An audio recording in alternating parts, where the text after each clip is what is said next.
Buenas noches. El día de hoy vamos a estudiar el capítulo número 2 de Números, lo vamos a ver completo. La semana pasada vimos que Dios le ordenó a Moisés que hicieran un censo. Todos los israelitas, varones mayores de 20 años, que eran aptos para la guerra, y Dios reveló los nombres de los jefes de cada tribu, los nombres que Él había elegido, ¿verdad?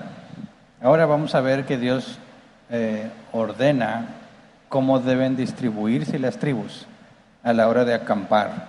Y esa misma distribución se tenía que observar al momento de marchar. Entonces, si recordamos, los israelitas viajaron como cada quien quiso, ¿verdad? Desde que salieron de Egipto al Sinaí. Todo el Levítico sucedió en el Sinaí, un mes de tiempo. Ahora que van a reanudar la marcha, ya no es cada quien como quiera, sino que ahora Dios estipula el orden. Dice Números 2, versículo 1 y 2, dice: el Señor les dijo a Moisés y Aarón: los israelitas acamparán alrededor de la tienda de reunión, mirando hacia ella, cada cual bajo el estandarte de su propia familia patriarcal.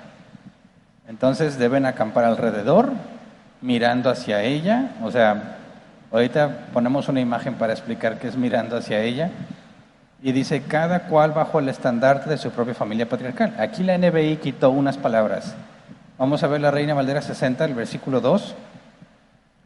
Dice, los hijos de Israel acamparán cada uno junto a su bandera, bajo las enseñas de las casas de sus padres, alrededor del tabernáculo de reunión acamparán.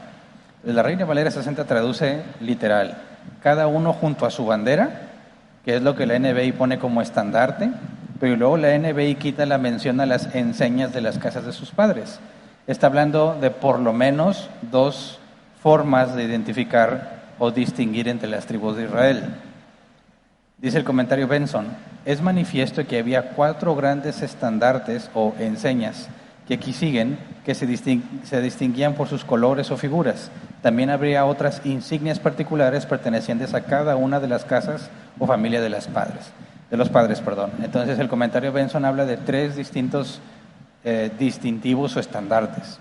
Luego dice el comentario Jamison Fawcett Brown, dice, dado que a los israelitas se les ordenó acampar cada uno según su propio estandarte, con el estandarte de la casa de su padre, se ha considerado que la instrucción implicaba que poseían 3 variedades. Número 1, los grandes estandartes tribales que servían como puntos de reunión para los 12 grandes clanes del pueblo. Número 2, los estándares de las porciones subdivididas. Y número 3, los de las familias o casas. Esto último debe haber sido absolutamente necesario, ya que una sola insignia para una tribu no habría sido visible en las extremidades de un cuerpo tan grande. Entonces tenían la manera de identificarse, ¿verdad? Así como si pensamos en México, cada estado tiene su escudo, ¿verdad? Y si pusieras a marchar distintos representantes de cada estado del país, ¿cómo distingues entre cada uno? Cada uno con su propio escudo, ¿verdad? No sé si a alguno de ustedes les ha tocado ver algún evento donde desfilen varios estados de la República y cada uno normalmente lleva el estandarte de su estado. Piensa en algo similar con respecto a los israelitas. También dice el comentario Jamison Fawcett Brown, dice, no poseemos información auténtica sobre sus formas, materiales, colores y dispositivos, pero es probable que tengan alguna semejanza con las de Egipto, solo que despojadas de cualquier símbolo de idolatría. Estos eran, está hablando de cómo eran los de Egipto, estos eran en forma de paraguas o de abanico, hechos de pluma de avestruz, chales, etc., levantados en las puntas de largos palos que se llevaban como el sagrado central o en un carro o en hombros de los hombres, mientras que otros podían ser como luces de los faros que los peregrinos orientales colocaban en los postes por la noche. Entonces, este comentario considera que como vienen de Egipto y en Egipto se usaban ese tipo de estandartes, probablemente los habrían adaptado. Dice, los escritores judíos dicen que los estandartes de las tribus hebreas eran símbolos tomados de la bendición profética de Jacob. Judá era un león, Benjamín un lobo, etc. Y que los estandartes o estándares se distinguían por sus colores, siendo los colores de cada tribu los mismos colores de la piedra preciosa que representaba a esa tribu en el pectoral del sumo sacerdote. Ahora, esto es supuestamente según la tradición, ¿verdad? Aunque hay 2 tradiciones, esta es la primera que se menciona. Y determinan la figura o lo que tendría un estandarte según lo que Jacob dijo en su bendición antes de morir. Vamos a leer esa bendición y luego vemos una imagen de cómo se imaginan los estandartes. Vamos a leer Génesis 49, desde el versículo 2 hasta el versículo 24. Jacob está en su lecho de muerte, así como vimos que Dios hizo con Abraham y Dios hizo con Isaac. Antes de morir, Dios comunicaba una bendición o comunicaba proféticamente lo que iba a suceder con determinadas personas. Y en ese momento, antes de morir, ellos comunicaban de parte de Dios lo que sucedería. En este caso es lo que dijo Dios por medio de Jacob. Lo voy a leer seguido y luego vemos la imagen de cada una de las figuras. Dice: hijos de Jacob, acérquense y escuchen, presten atención a su padre Israel. Tú, Rubén, eres mi primogénito, primer fruto de mi fuerza y virilidad, primero en honor y en poder, impetuoso como un torrente, ya no serás el primero. Te acostaste en mi cama, profanaste la cama de tu propio padre. Simeón y Leví son chacales, sus espadas son instrumentos de violencia. No quiero participar de sus reuniones ni arriesgar mi honor en sus asambleas. En su furor mataron hombres y por capricho mutilaron toros. Malditas sean la violencia de su enojo y la crueldad de su furor. Los dispersaré en el país de Jacob, los desparramaré en la tierra de Israel. Tú, Judá, serás alabado por tus hermanos, dominarás a tus enemigos, y tus propios hermanos se inclinarán ante ti. Mi hijo Judá es como un cachorro de león que se ha nutrido de la presa. Se tiende el acecho como león a que nadie se atreve a molestar. El cetro no se apartará de Judá, ni de entre sus pies el bastón del mando, hasta que llegue el verdadero rey, quien merece la obediencia de los pueblos. Pausa, aquí estaba la profecía de que el Mesías sería un hijo de Judá, ¿verdad? Versículo 11. Judá amarra su asno a la vid y la cría de su asno a la mejor cepa. Lava su ropa en vino, su manto en la sangre de las uvas. Sus ojos son más oscuros que el vino, sus dientes más blancos que la leche. Zabulón vivirá a la orilla del mar, será puerto seguro para las naves, y sus fronteras llegarán hasta Sidón. Issacar es un asno fuerte echado en dos alforjas. Al ver que el establo era bueno y que la tierra era agradable, agachó el hombro para llevar la carga y se sometió a la esclavitud. Dan hará justicia en su pueblo, como una de las tribus de Israel. Dan es una serpiente junto al camino, una víbora junto al sendero que muerde los talones del caballo y hace caer de espaldas al jinete. Señor, espero tu salvación. Las hordas atacan a Gad, pero él las atacará por la espalda. Aser disfrutará de comidas deliciosas, ofrecerá manjares de reyes. Neftalí es una gacela libre que tiene hermosos cervatillos. José es un retoño fértil retoño junto al agua, cuyas ramas trepan por el muro. Los arqueros lo atacaron sin piedad, le tiraron flechas, lo hostigaron, pero su arco se mantuvo firme, porque sus brazos son fuertes, gracias al Dios fuerte de Jacob, al pastor y roca de Israel. Entonces, si te fijas, mencionan burros, mencionan leones, mencionan serpientes. Entonces, de ahí toman las figuras, me ponen la imagen, por favor. Y algún artista, algunas de las imágenes tienen ahí la firma o el sitio web de donde las tomé, otras no tenían nada, así que no puse nada. En ninguna manera estoy diciendo que yo hice las imágenes, que nadie vaya a reclamarme derechos de autor.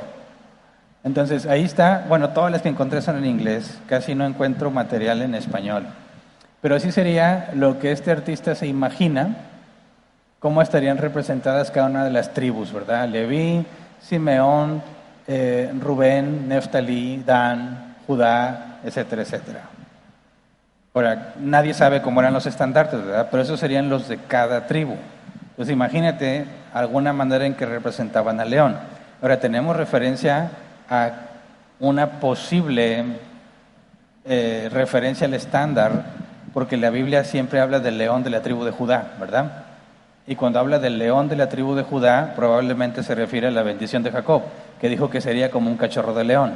Así que si Judá se haría un estandarte, sería muy probable que usara un león para identificarse, ¿verdad? Por las palabras que tiene, por las palabras que dio Jacob de parte de Dios. Entonces, esa sería una posibilidad según una tradición. Ahora, el comentario o las notas Barnes de la Biblia dice: la tradición atribuye las 4 formas querúbicas, el león, el hombre, el buey y el águila, a los campamentos de Judá, Rubén, Efraín y Dan respectivamente.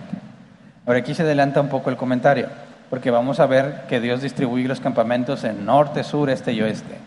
Y a cada lado, una de las tribus va al principio, ¿verdad? Una de las tribus en cada lado está más cercana al tabernáculo. Y considerando esas 4 tribus, asumen que el estandarte de cada uno de los costados donde estaban repartidos los campamentos hace referencia a lo que dice Ezequiel y Apocalipsis. Vamos a Apocalipsis 4, versículo 7, cuando habla de los querubines. Dice: el primero de los seres vivientes era semejante a un león, el segundo a un toro, el tercero tenía rostro como de hombre, el cuarto era semejante a un águila en vuelo. Es león, toro, hombre y águila. Luego Ezequiel 1:10 también está hablando de querubines. Sus rostros tenían el siguiente aspecto: de frente los 4 tenían un rostro humano, a la derecha tenían cara de león, a la izquierda de toro y por detrás de águila.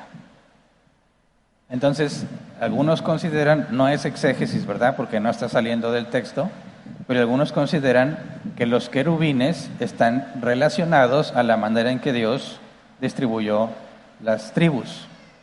Es decir, no que los querubines están así por las tribus, sino que las tribus están así por los querubines, que son estos querubines son los que están en la presencia de Dios, ¿verdad? Entonces, si tú tienes el tabernáculo donde Dios habita, en teoría Dios, digamos que plasma a los seres que están junto a Él en el paraíso, ordenando la distribución de los campamentos según esos animales. ¿Me ponen la siguiente imagen, por favor?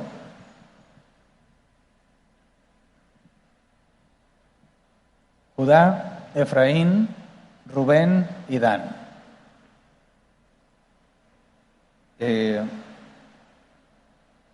Podría ser posible, sí, pero no tenemos certeza, ¿verdad?, de que así sea. Ahora vamos a ver la distribución de las tribus conforme Dios lo ordenó. Primero las tribus que estaban al este. Números 2, versículo 3 al 9. Dice: al este, por donde sale el sol, acamparán los que se agrupan bajo el estandarte del campamento de Judá, según sus escuadrones.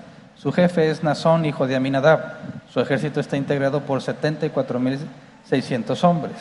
A un lado de Judá acampará la tribu de Isaacar. Su jefe es Natanael, hijo de Suar.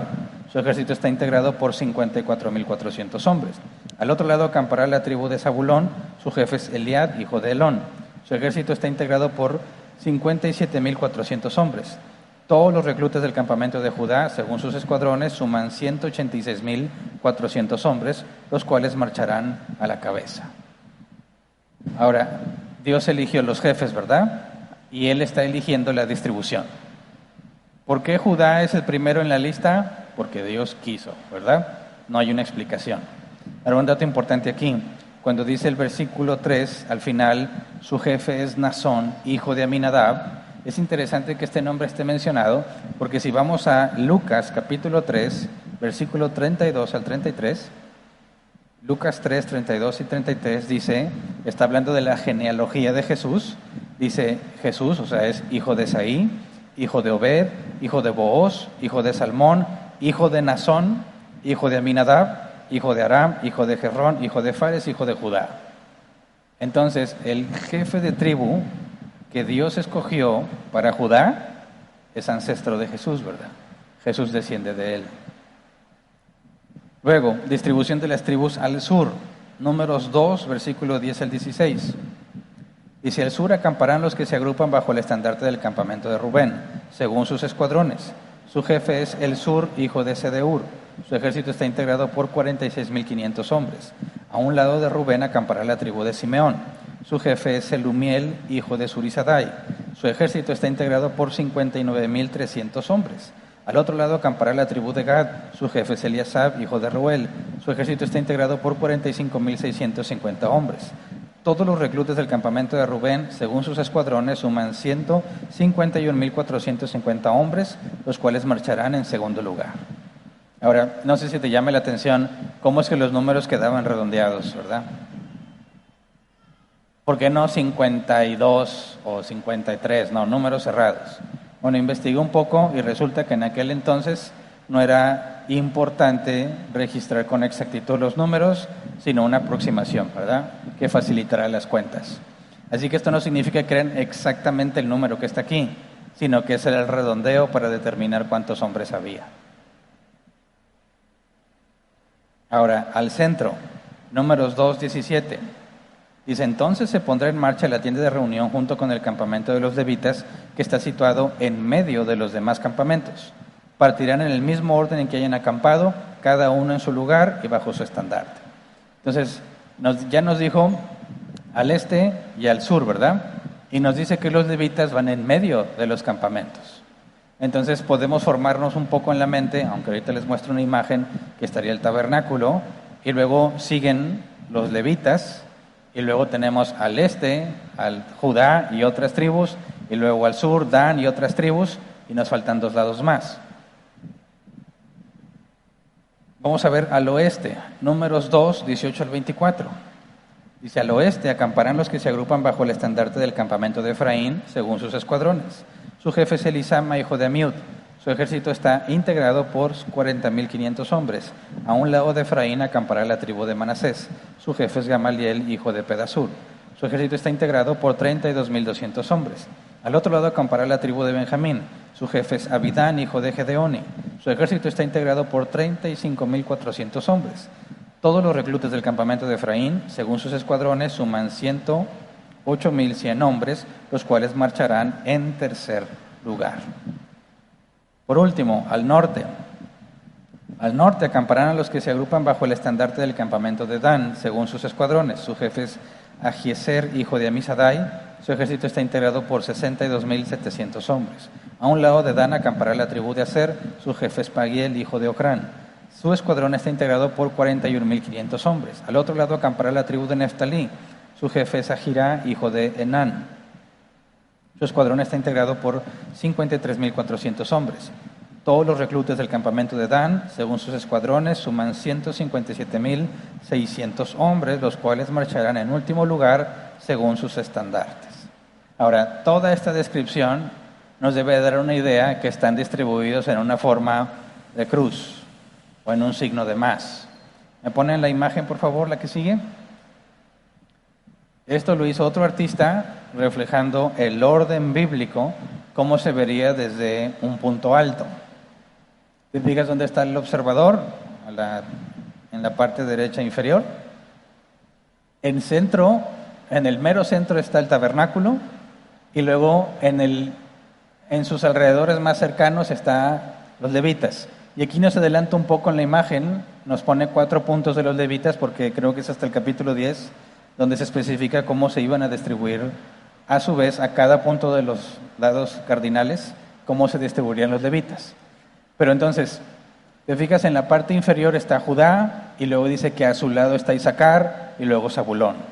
Y el más numeroso es Judá, ¿verdad? Arribita de Judá está Rubén, y luego Simeón y Gad, ese es el sur. En la parte superior, Efraín, Manasés y Benjamín, ese es el oeste. Y el norte es Dan, Aser y Neftalí.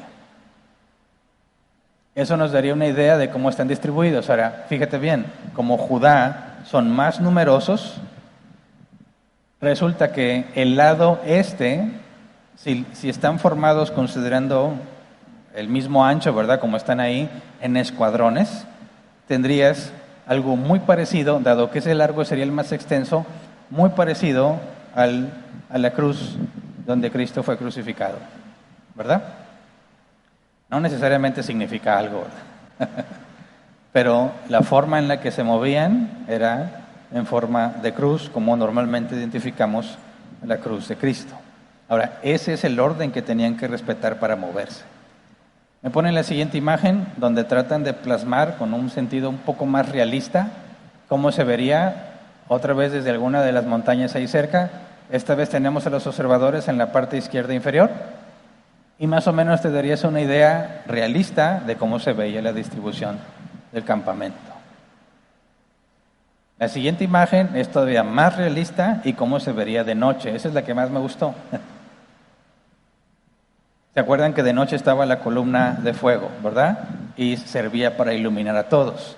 Entonces, si están distribuidos los campamentos de esa forma, lo más coherente para pensar es que la columna de fuego está al centro, iluminando a todos, ¿verdad?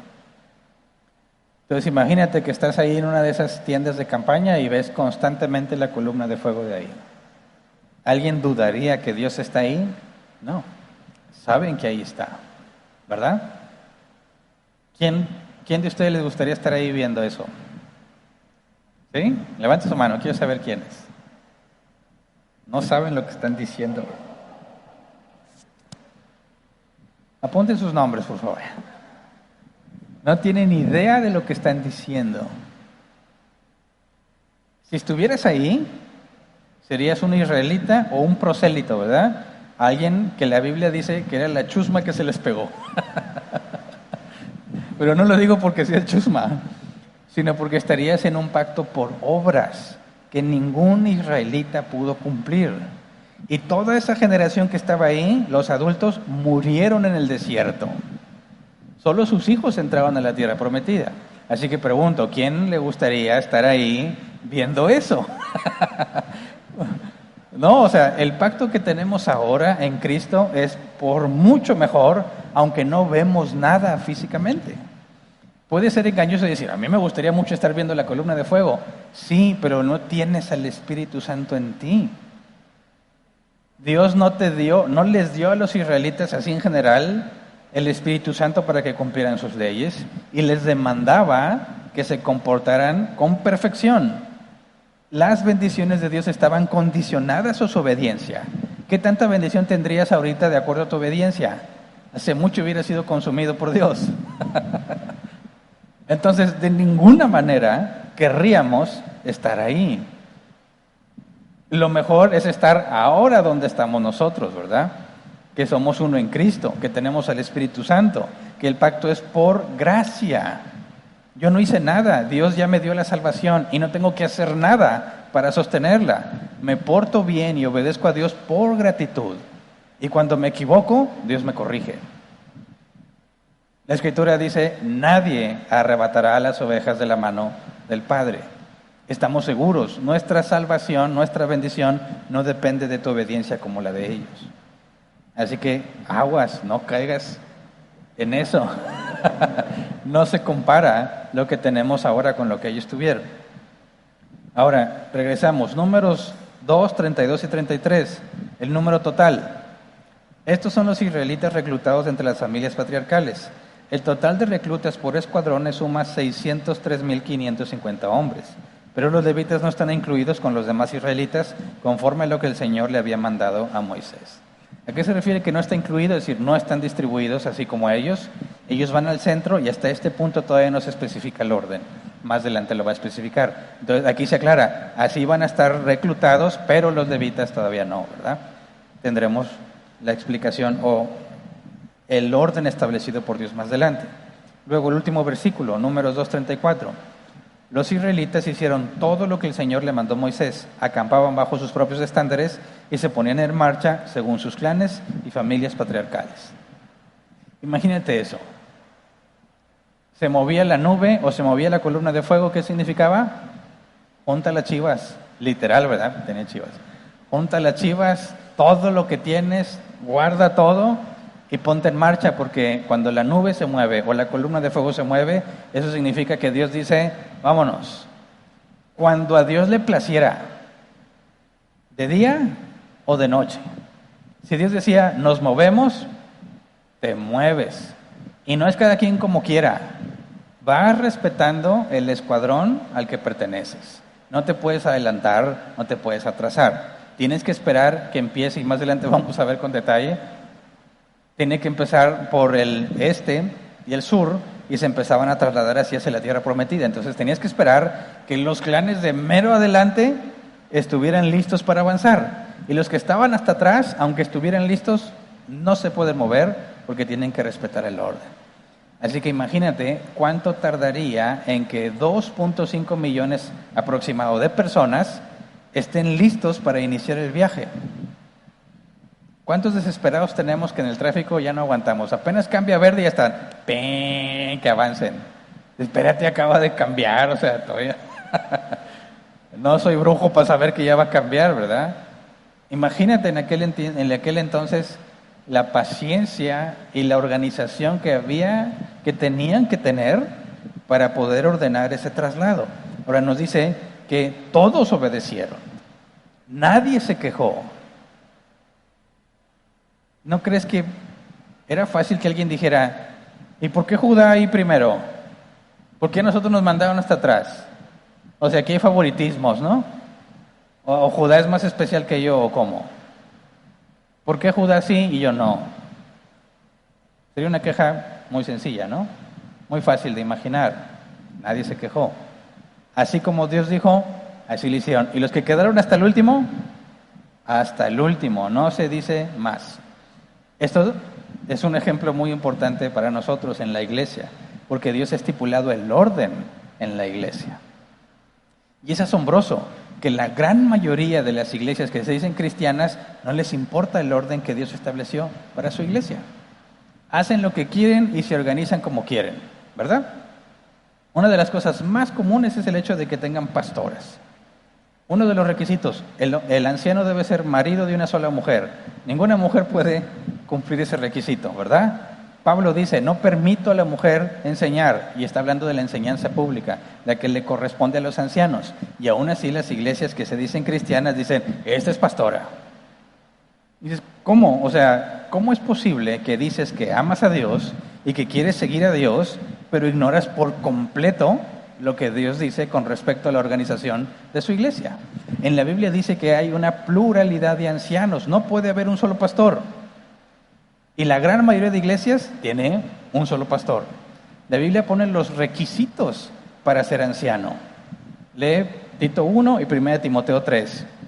Y a nadie le importan esos requisitos, ¿verdad? Y se comportan como si fuesen una especie de reyes.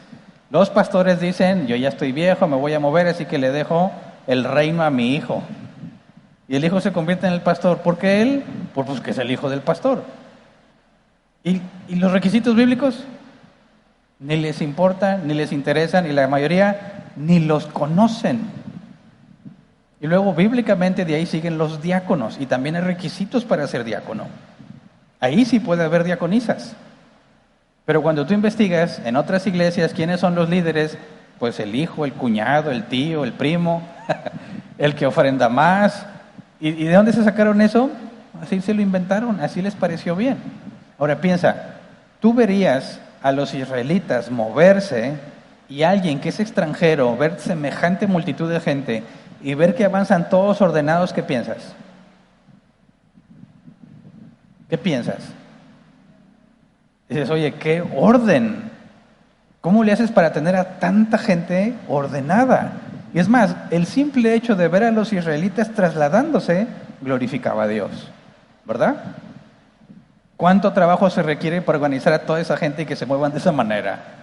Ahora piensa, si la iglesia en su organización fuese físicamente así, distribución de campamentos, ¿qué verías? Un caos. Cada quien ordenado como mejor le parece. Cuando la Biblia es clara y específica de cómo debe de organizarse una iglesia. Entonces, en las iglesias, partiendo del carácter de Dios, no somos israelitas, no estamos bajo la ley de Moisés, pero aquí está reflejando el carácter de Dios, como Pablo lo dice en la carta a los Corintios. Dios es un Dios de orden. Y tenemos que vivir bajo las especificaciones de la iglesia. En la iglesia se dice obedeced a vuestros ancianos, ¿verdad? Consideren su ejemplo. Los que tienen autoridad, los diáconos, lee los primeros capítulos de Hechos, los apóstoles los establecieron para que pudieran desempeñar tareas.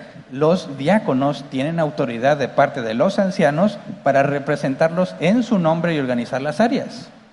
Y a su vez esa misma autoridad se va delegando a distintas responsabilidades. De manera que si pensamos en uno de los más comunes, que aunque la iglesia cristiana no sea bíblica, todos tienen ujieres, ¿verdad?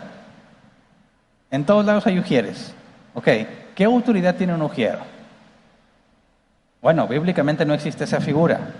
Pero si tú ves, por ejemplo, cuando estaban los israelitas en el desierto, antes de llegar al Sinaí, y tenían un problema porque todos querían ser juzgados por Moisés. Moisés era el único que hablaba con Dios, ¿verdad? Entonces la gente traía su asunto, su problema, su necesidad a Moisés. Moisés entonces consultaba a Dios y le daba respuesta.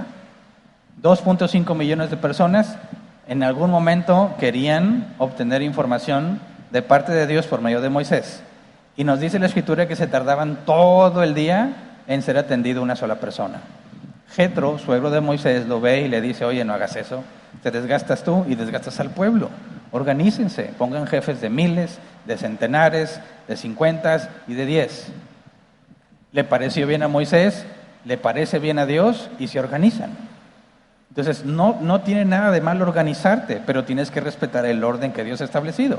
Tienes que tener ancianos, y luego siguen los diáconos, y de ahí organízate como quieras.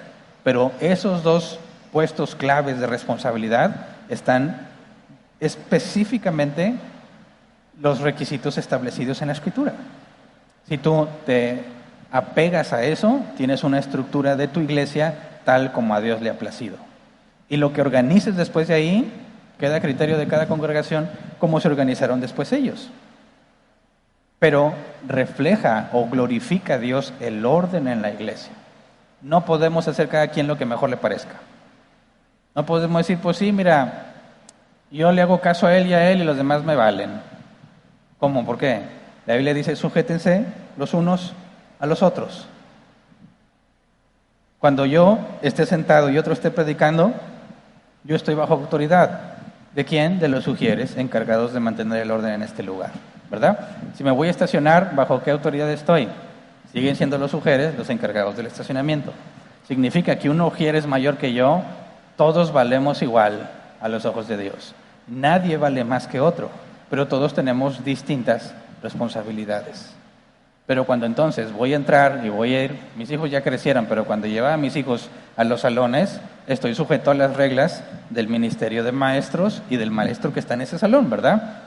Esas son las reglas para estar ahí, esas son las reglas para los niños, me someto a esas reglas. ¿Por qué? Porque es el orden que se ha acordado en la iglesia y el orden glorifica a Dios. Así que tenemos mucho que hacer los cristianos cuando hablamos de organizarnos, sea lo que sea que hagamos. Si venimos a limpiar, por ejemplo, en Árbol Plantado, todos los miembros están en el rol de aseo. Los ancianos, los diáconos, todos estamos en el rol de aseo.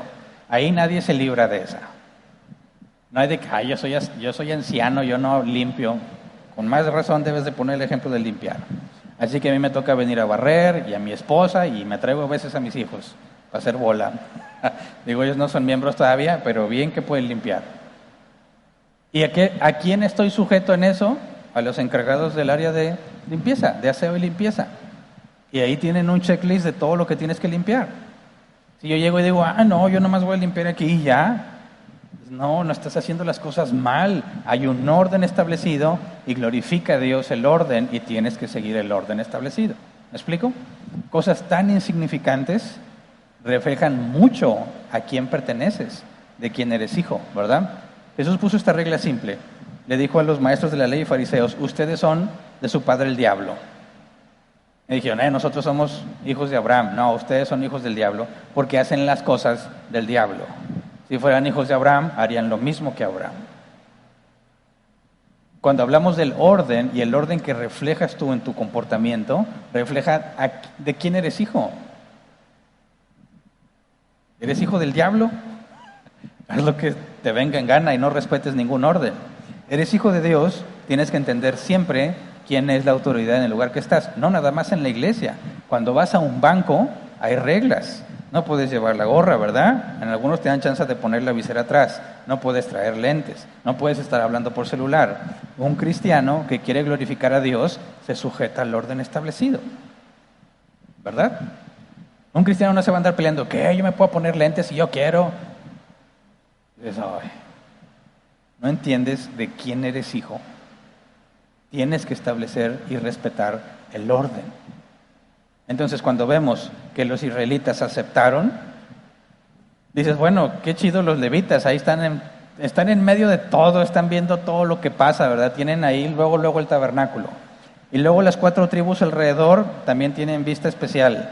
Los pobres que estaban hasta el último son los que se enteraban al último de todo, ¿verdad? Porque imagínate, Dios comunica algo a Moisés. ¿Cómo le hace Moisés para que se entere el del último? ¿Cómo le hacían? Tiene que ir el mensaje, repartirlo a los levitas, a los jefes de las tribus, y ahí va, ¿verdad? Los últimos dicen, todos ya saben, menos nosotros. Es más, todos ya empezaron a moverse, y yo no sé ni por qué. Todavía no me llega la información, pero no se quejaron. ¿Por qué? Porque ese es el orden que Dios diseñó. Así que cada uno de nosotros debe ubicar el orden que le corresponde. Y desde ese lugar donde Dios designó, desde ahí buscas la armonía con todos. La Biblia dice que Dios repartió los dones como Él quiso, ¿verdad? Y que tus dones no son para ti, sino para servir a los demás. En Árbol Plantado tenemos esta regla: los que son miembros tienen que identificar cuáles son sus dones y servir en el área donde los van a usar. ¿Tienes varios dones? Bueno, escoge un área o sirve en varias donde tus dones estén siendo utilizados. Los diáconos tienen la responsabilidad de efectivamente validar que tienes el don. Porque imagínate, voy a tomar otra vez el ejemplo de los ujieres. Un ujier, en cierta forma, es la cara de Árbol Plantado, ¿verdad? Cuando llega alguien que no nos conoce, ver al ujier es la imagen que se lleva de nosotros. Pero imagínate que hay uno de esos hermanos que yo le entiendo perfectamente, que tiene una cara que indica que es la persona más infeliz del mundo. Y quiere ponerse ahí a la entrada a recibir a las personas. ¿Tú crees que está en el lugar correcto? No, mi estimado hermano. Entiende que a menos que le enseñes a tu cara a ser hospitalario, no es el lugar que te corresponde, porque no edifica que tú estés ahí. ¿Entiende? La alabanza. Yo quiero cantar. Canta y dices, ay Dios, parece que estás escuchando a un animal siendo torturado. Mira, qué bueno que quieras cantar, pero la evidencia dice que Dios no te dio el don de cantar. Así que con todo el amor del mundo, mi hermano, cállese. ¿Verdad? ¿Por qué? ¿Y por qué si canta yo no? Cada uno según los dones, pero no el que tú te imaginas que tienes. ¿Verdad? Porque yo puedo estar 100% seguro que Dios me dio el don de cantar hasta que me escuches cantar. Y entonces vas a estar en desacuerdo conmigo. No puede ser que tengas el don. ¿Por qué? Porque cuando cantas, haces lo opuesto a glorificar a Dios. Me hace preguntarme, ¿quién fue el que te decidió que tú deberías de cantar, verdad? ¿Cómo llegaron a la conclusión que tú deberías estar cantando?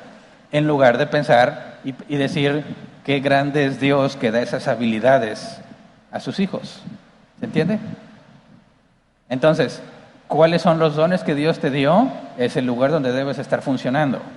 Y no importa si es muy visible o nadie se da cuenta, ¿verdad? Los más visibles de todos eran los levitas. Y los más invisibles, pues algunos de los del final. Y no se trata de quién te ve, si se nota o no se nota lo que haces. Se trata de que eso es lo que Dios dispuso cuando te dio sus dones. Así que tienes que encontrar la manera de servir con los dones que Dios te dio en el orden establecido. Entonces, cuando tú encuentras una persona que se le encarga algo o está participando en un área y refleja orden, glorifica a Dios y edifica a los demás. Porque las cosas se vuelven muy sencillas cuando la gente está dispuesta a obedecer. Claro que la Biblia pone enfáticamente se obedece a Dios antes que a los hombres. Ninguna persona tiene autoridad sobre ti. Tiene autoridad delegada por Dios para decirte bíblicamente lo que debes hacer. Pero nadie tiene autoridad sobre tu vida como si Él fuese algo mayor a ti. Entonces, siempre que se te pide algo, tienes que asegurar que no hay conflicto con la Escritura. Y si no hay conflicto con la Escritura, es más, es algo que la Biblia dice, obedeces a quien te lo dijo, no porque lo dijo Él, sino porque la Biblia lo dice. Entonces sí, nos sujetamos a los distintos hermanos según su responsabilidad, pero en esencia nos estamos sujetando al orden que Dios estableció. Hace poquito tuve una conversación con una persona que decía, Hernán, ¿por qué no puede la mujer ser pastora? Porque Dios dijo que no. ¿Pero por qué? No tengo la menor idea. Y sí, hay mujeres que son mucho más capaces para enseñar que muchos hombres. Pero a mí no se me ocurrió. Ahí está establecido, ¿verdad? Así está especificado. Mi tarea es obedecer. Cuando llegue allá le voy a preguntar, ¿verdad? Pero mientras, respeto el orden. Me digo cristiano, que somos una iglesia cristiana bíblica, hacemos lo que la Biblia dice. No, pues no me gusta. Vivimos en un país libre, ¿verdad? Haz lo que mejor te parezca, nada más no digas que eres cristiano. Jesús dijo, el que me ama, me obedece. Por eso la Escritura debe ser la máxima autoridad. La máxima autoridad. No puedes decir, sí, la Biblia dice, pero yo creo que no es correcto. O sea, te haces más sabio que Dios, ¿verdad? Es absurdo. Por eso nos conviene conocer la Escritura. Nos conviene entender el carácter de Dios para poder funcionar con el orden establecido. Y entonces, sin darnos cuenta, cuando nos enfocamos en obedecer, edificamos a los demás y glorificamos a Dios. Qué bien escuchar que te digan, oye, tú eres diferente, se me hace que eres cristiano porque te esfuerzas en hacer las cosas bien. Ándale, dices, gracias a Dios, que se nota, ¿verdad? Que le estoy echando ganas. Hay que digan, ¿por qué no eres cristiano? ¿En serio? Hombre, nunca me lo hubiera imaginado. Estás haciendo un mal trabajo entonces, ¿verdad? Estás haciéndolo muy mal si la gente jamás esperaría que tú eres cristiano. La gente debería identificar de inmediato, algo tienes. Acuérdate de los apóstoles. Cuando Pedro estaba tratando de pasar desapercibido, cuando estaba interrogando a Jesús, Pedro estaba platicando y le dijeron, tú eres de Jesús. Se nota por la forma en la que hablas. ¿Y qué tuvo que hacer Pedro para convencerlos que no era de Jesús? Tuvo que maldecir. Una característica importante. La gente maldecía normalmente, Pedro no lo hacía y lo identificaron. Tú eres de Jesús, tú hablas diferente. ¿Verdad? ¿De qué debería hablar un cristiano? No, pues de la Biblia. Sí, pero no siempre, ¿verdad? Tu plática, dice la Escritura, sea amena, de buen gusto. Pedro nos dice, con respeto, tenemos que cuidar la manera en la que hablamos. Quizás no saben que somos cristianos, pero espero que cuando tú estés haciendo lo correcto empiecen a sospechar, se me hace que seas cristiano, ¿verdad? Hasta que te pregunten, ¿tú qué eres? Tienes una excelente oportunidad para hablar a Dios. Es más, decimos, te ganaste la oportunidad de hablar de Dios, porque han visto que eres diferente, ven un orden en lo que haces. Así que en esto que vemos de los israelitas, Dios designa a los líderes como le plació, ¿verdad? Y distribuye los campamentos como le plació.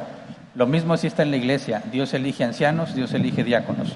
Nosotros nada más descubrimos quiénes son según la lista de requisitos, ¿verdad? Y nos organizamos como la Biblia dice. Y si nos apegamos a lo que la Biblia dice, mostramos que somos de Él. Mostramos que hacemos lo que a Dios le agrada. Edificamos todo lo que hacemos unos a otros. Es una enorme bendición tener un equipo que hace las cosas como deben de ser. Y es una enorme carga tener a personas que son como cabras locas, ¿verdad? Que dicen y no hacen, que les dices y no quieren. Qué carga tan pesada, qué difícil. De hecho, hay un pasaje en la Escritura que dice, obedezcan a vuestros pastores para que no se quejen. Ya de perdido, o sea, ayúdalos a que no se quejen haciendo las cosas bien. Pero hasta en eso debemos estar conscientes. A la hora que hacemos cualquier cosa, dijo el apóstol Pablo, todo lo que hagan, háganlo como para Dios, no como para los hombres. Entonces, una iglesia de cristianos organizada debería ser una bendición. Como dice el salmista, mirad cuán bueno y delicioso es habitar los hermanos juntos en armonía. No que se estén peleando porque no haces caso y haces lo que quieres. Tenemos que cuidar mucho ese aspecto para hacer lo correcto, ¿verdad? Es una manera en la que mostramos que somos de Él. Ya hasta aquí se acaba el capítulo, hasta aquí nos quedamos. Vamos a ponernos de pie y vamos a orar.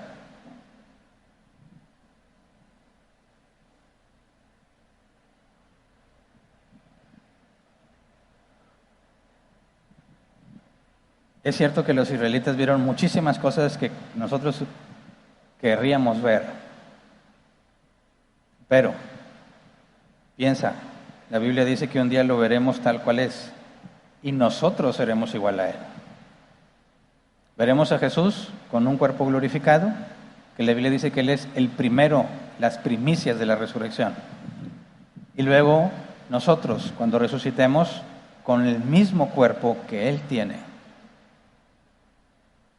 Nos veremos como si Jesús fuese, dice la carta a los Hebreos, nuestro hermano mayor. Lo veremos tal cual es. No una columna de fuego, no una columna de nube, no neblina. Él. Una versión de lo que en Jerusalén y en toda esa región vieron mejorada. Solo los discípulos y 500 hermanos a la vez vieron a Jesús glorificado. Muchísimas multitudes más lo vieron antes de ser glorificado. Vamos a ver lo mismo que vieron Pedro y los demás. Lo mismo que vieron cuando se les apareció a los dos camino de Emaús. Exactamente el mismo Jesús que vieron cuando se apareció en medio de ellos. Y todo eso gratuitamente, porque a Dios le plació. Por eso se merece nuestra obediencia, ¿verdad? No nos portamos bien para ir al cielo. No nos portamos bien para que Dios nos bendiga. Dios ya nos bendijo todo lo que podía bendecirnos. Nos esforzamos por agradarle en gratitud por todo lo que ya nos dio en su Hijo, ¿verdad? Vamos a orar. Señor, te damos muchas gracias por tu infinita misericordia para con nosotros. Porque si nos dieras de tu justicia, Señor, hace mucho habríamos sido consumidos como los dos hijos de Aarón. Lo justo es que nos consumieras con el fuego, como lo hiciste con ellos, Señor. Pero por amor a tu nombre, por tu soberana voluntad, te plació, Señor, salvarnos, rescatarnos entre todos aquellos que iban camino a perdición. Nos amaste, Señor, cuando éramos tus enemigos. Nos adoptaste como hijos, Señor, cuando no queríamos nada contigo. Cambiaste nuestro corazón, cambiaste nuestros deseos, nuestras motivaciones, Señor, y ahora te amamos. Como dice la Escritura, nosotros amamos porque tú nos amaste primero. Tu palabra dice que tu Espíritu está en nosotros y nos guía todo lo correcto, y que iremos creciendo en estatura hasta llegar a ser como el varón perfecto. Concluiremos, Señor, en la resurrección. Mientras, concédenos, Señor, avanzar, ser conscientes del avance que pones en nuestras vidas. Que podamos, Señor, tener la alegría de saber que estamos glorificando tu nombre. Que aquellos que no te conocen, Señor, puedan ver claramente que somos tuyos. Que nuestra plática, Señor, sea edificante, aunque hablemos con los del mundo. Que haya una clara distinción cuando hablamos, cuando trabajamos, cómo hacemos las cosas, cuando nos comprometemos. Que sea evidente, Señor, que aunque estamos en el mundo, no somos como el mundo, para que tu nombre sea glorificado, Señor, para que cuando se enteren de que somos hijos tuyos, te den gracias a ti, Señor, por lo que haces a través de nosotros. Ayúdanos a caminar ordenadamente, ayúdanos a organizarnos, Señor, de manera que cada uno de nosotros esté usando los dones que le diste, que ninguno esté fuera de lugar, que ninguno esté haciendo algo para lo cual no lo has llamado ni lo has capacitado. Al contrario, Señor, permítenos ser bendecidos al experimentar el servicio de aquellos que has calificado para esa tarea. Queremos ser edificados cuando nuestros hermanos cantan, cuando organizan, tú sugieres la distribución de asientos o del estacionamiento, con los hermanos de multimedia, Señor, en el sonido, con los que predican, con los maestros que dan clase a los niños, con toda la organización necesaria, los que están al pendiente por si hay alguna necesidad médica, los que están al pendiente, Señor, de la seguridad de este lugar, los que están preparando lo que se va a vender, todos los que estamos trabajando, Señor, los que están checando si hay objetos perdidos, todos los que estamos trabajando, queremos hacerlo de acuerdo a los dones que nos has dado, Señor, para que sea un deleite congregarnos, para que realmente sea edificante estar todos reunidos, Señor. Ayúdanos a aceptar a cada uno nuestro lugar y a sujetarnos a nuestros hermanos que has investido con autoridad. Ayúdanos, Señor, a reconocer que no importa que no sea visible lo que me has dado, tú distribuiste como tú quisiste los dones. Yo estoy agradecido. Ayúdanos a estar agradecidos por lo que nos das, Señor, y a contentarnos con lo que tenemos. Te lo rogamos en el nombre de Jesús. Amén. Pueden sentarse. Pasemos a la sección de preguntas, si es que las hay. Cualquiera puede agregarse al grupo de WhatsApp. Las preguntas se hacen por medio de este grupo de WhatsApp. En pantalla está el código para que utilizando tu aplicación de WhatsApp lo escanees y te agregues al grupo en automático. Las preguntas se leen conforme vayan llegando, ¿verdad? Los que nos están siguiendo en línea y no están en el grupo de WhatsApp, si tienen alguna pregunta, puedes escribir tu pregunta en los comentarios, ya sea de los de Facebook o de los de YouTube. Y aquí nuestros hermanos de multimedia copian literalmente lo que escribiste y lo agregan al grupo de WhatsApp. Entonces están al pendiente que en cuanto se escribe un comentario, lo copian y lo ponen en el grupo de WhatsApp para que siga el orden de que así como se hizo la pregunta, aparezca en la lista. Cuando vean que yo me confundo, me brinco preguntas, es porque el WhatsApp se mueve cada que llega una, ¿verdad? Entonces, si se acumulan varias y yo estoy leyendo una, las corre, y como a veces pregunta la misma persona, me ubico por nombre y resulta que ya me salté unas cuantas, así que de antemano pido disculpas y comprensión, ¿verdad? Porque está fuera de mi control. Bien, aquí hay una pregunta, empiezo a leer, tenemos como máximo 15 minutos para responder. Dice Griselda Rivas, saludos, pregunta, una persona que asiste a su iglesia, que lee las escrituras, pero que está enemistada con su hermano de carne, ¿se puede decir que es realmente cristiano? Sí y no, depende del caso. O sea, la Biblia nos da el criterio y el camino a seguir para resolver conflictos. Lee Mateo 18, 15 al 17. Si tu hermano peca, ve y repréndele. Tú y él solos. Si te oye, excelente, asunto arreglado. No te hace caso, no reconoce su error, trae 2 o más testigos. Entre los testigos y tú tratan de hacerle ver su error. No lo reconoce, bueno, dilo a la asamblea, dice la Escritura.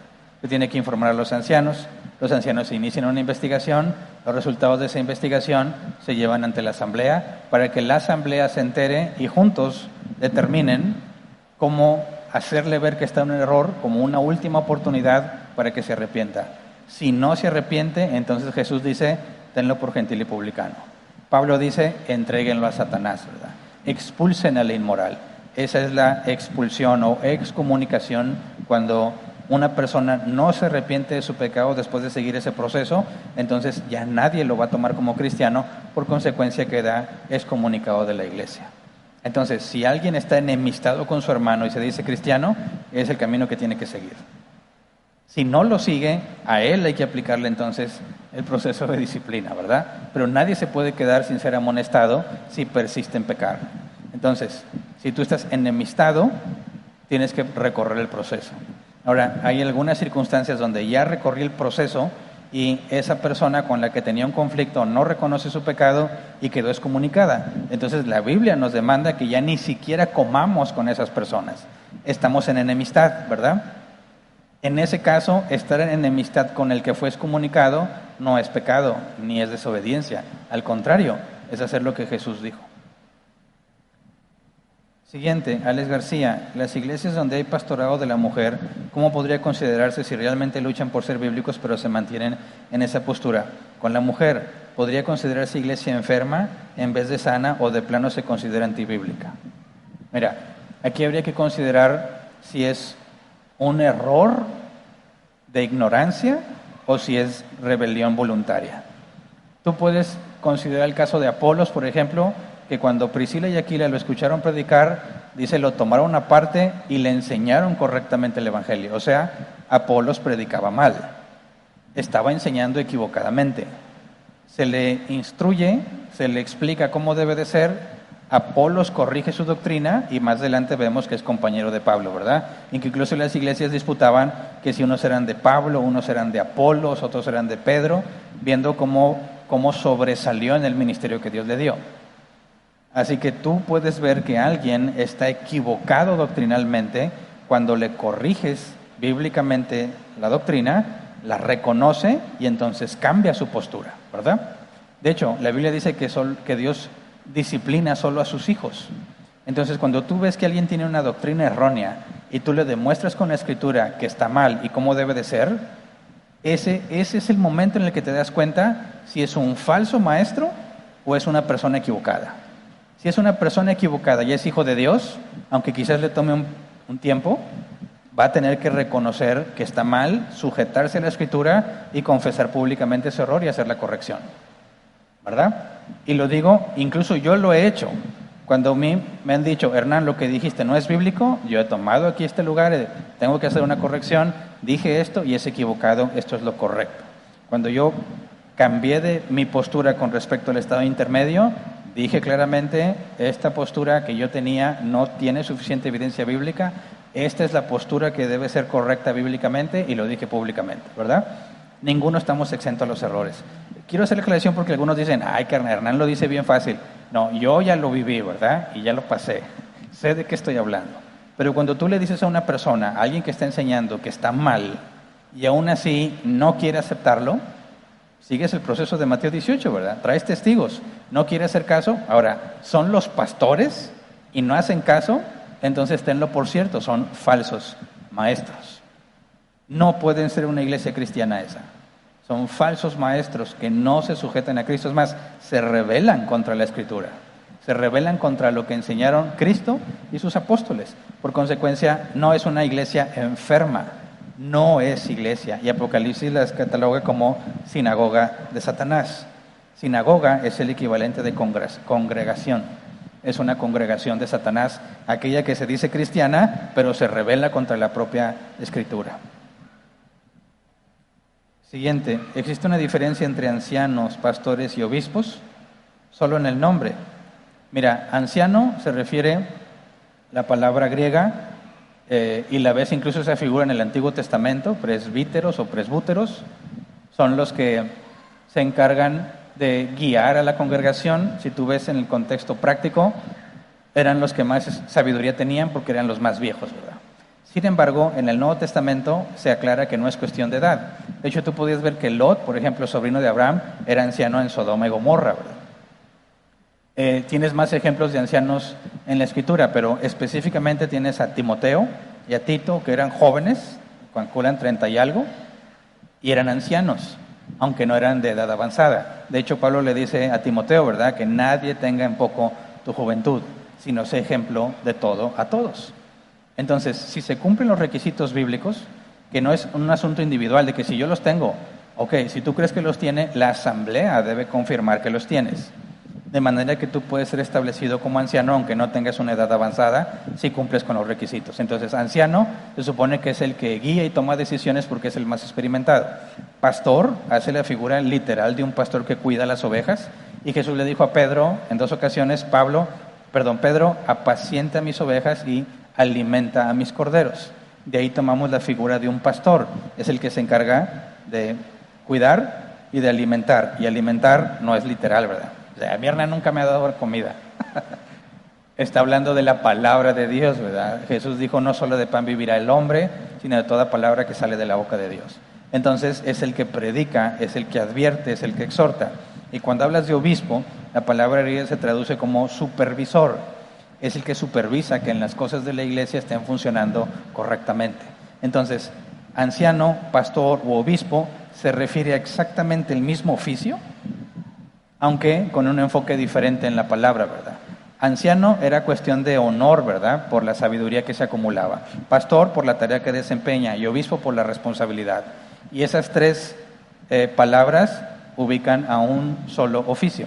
De hecho, tú vas a ver que Pablo habla de los pastores o habla de los ancianos intercambiablemente. Incluso menciona a los obispos en actividades y responsabilidades que solo corresponde a los pastores o los ancianos. Entonces, como se usan de forma intercambiable en el Nuevo Testamento, podemos concluir que hace referencia exactamente al mismo oficio. Siguiente. Rommel Juárez, buenas noches. Los ancianos y diáconos son los únicos dos roles establecidos en la iglesia. ¿Cómo interpretamos los demás como pastores, maestros, profetas, etcétera, que se mencionan en el Nuevo Testamento? Bueno, los pastores están incluidos entre los ancianos, ¿verdad? Y los demás, profetas, en el caso de los profetas, en el sentido no de profecía futura, la palabra profeta es hablar de parte de. Cuando yo predico bíblicamente, estoy profetizando, aunque no tenga nada que ver con el futuro. Profetizar es hablar en lugar de alguien. Un profeta era el que hablaba lo que Dios decía, ¿verdad? Nada más que, lamentablemente, los cristianos pensamos que profecía tiene que ver con el futuro, pero no es así. Profecía es hablar de parte de alguien. Si yo le digo a mi hijo, ve y dile a tu mamá que me preste el martillo, va en calidad de profeta mío, ¿verdad? Porque va a hablar en mi nombre. Entonces, profetas son los que predican. No necesariamente son ancianos. Los ancianos son los encargados de la enseñanza, según el apóstol Pablo. Cuando habla de los ancianos, dice especialmente los que se dedican a enseñar son dignos de doble honor. Y nos deja ver que entre los ancianos, el grupo de ancianos, había algunos que se dedicaban a enseñar. Esos son los responsables de la enseñanza oficial. Por ejemplo, los que están enseñando a los niños están haciendo labor de profeta cuando predican bíblicamente a los niños en el salón. Todos esos ministerios tienen que estar organizados, como lo mencioné, cada persona según el don que Dios le ha dado. Todos están sujetos a los ancianos, luego a los diáconos y luego la estructura que quieras poner abajo.